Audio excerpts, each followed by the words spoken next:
नमस्कार। आज हम एक बहुत ही दिलचस्प सफर पर निकलने वाले हैं।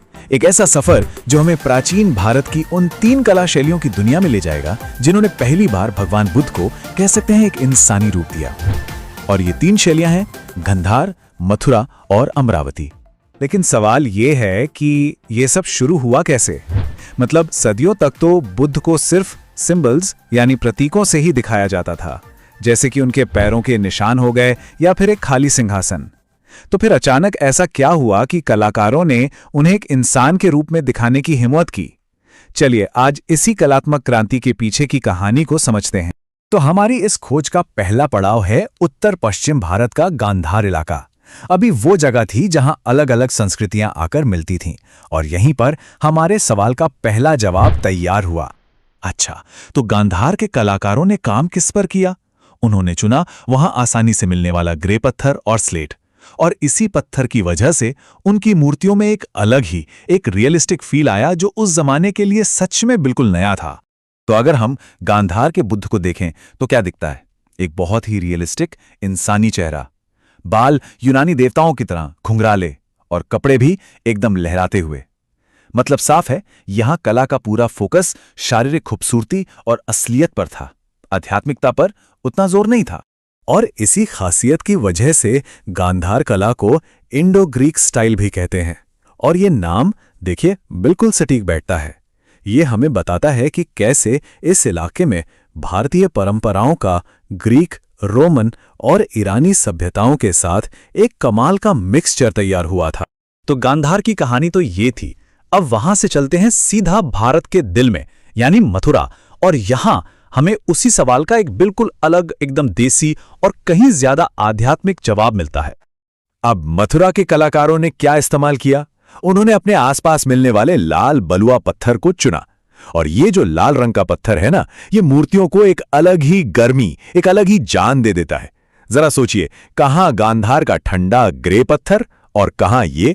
मथुरा में बुद्ध की छवि एकदम अलग है।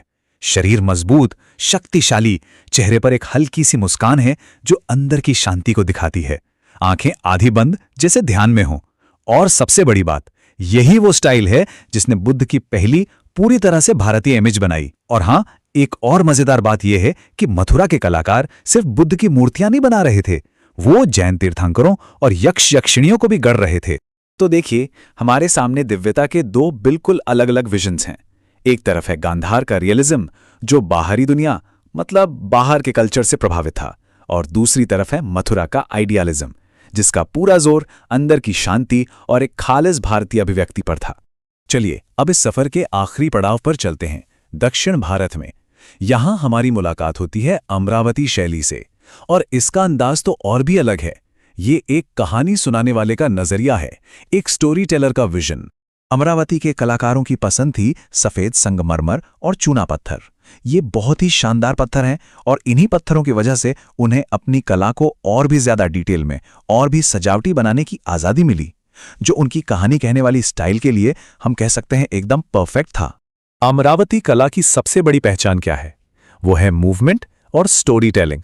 यहाँ की मूर्तियां ऐसी लगती हैं जैसे अभी चल पड़ेंगी, जिंदा, एनर्जी से भरी हुई। इस स्टाइल में बुद्ध के जीवन की कहानियों को, जातक कथाओं को बहुत ही इमोशनल तरीके से उकेरा गया है। कह सकते हैं कि यह पत्थर सिर्फ एक मूर्ति नहीं था, वो खुद एक कहानी सुना रहा था। तो हमने देखा कि कैसे एक ही सवाल के 3 अलग अलग जगहों पर 3 बिल्कुल अलग अलग जवाब दिए गए। तो चलिए अब इन तीनों को एक साथ रखकर देखते हैं कि पूरी तस्वीर क्या बनती है। तो यहां पर सब कुछ एक साथ साफ हो जाता है। एक तरफ गांधार, जिसका फोकस था रियलिज्म और उस पर था विदेशी असर। फिर आई मथुरा, जो पूरी तरह से भारतीय थी और आध्यात्मिकता पर जोर देती थी। और आखिर में अमरावती, जो कहानी कहने की कला में माहिर थी। मतलब 3 स्टाइल, 3 अलग अलग पहचान, लेकिन विरासत एक ही। लेकिन इन तीनों का जो मिला-जुला असर हुआ ना, वो बहुत बड़ा था।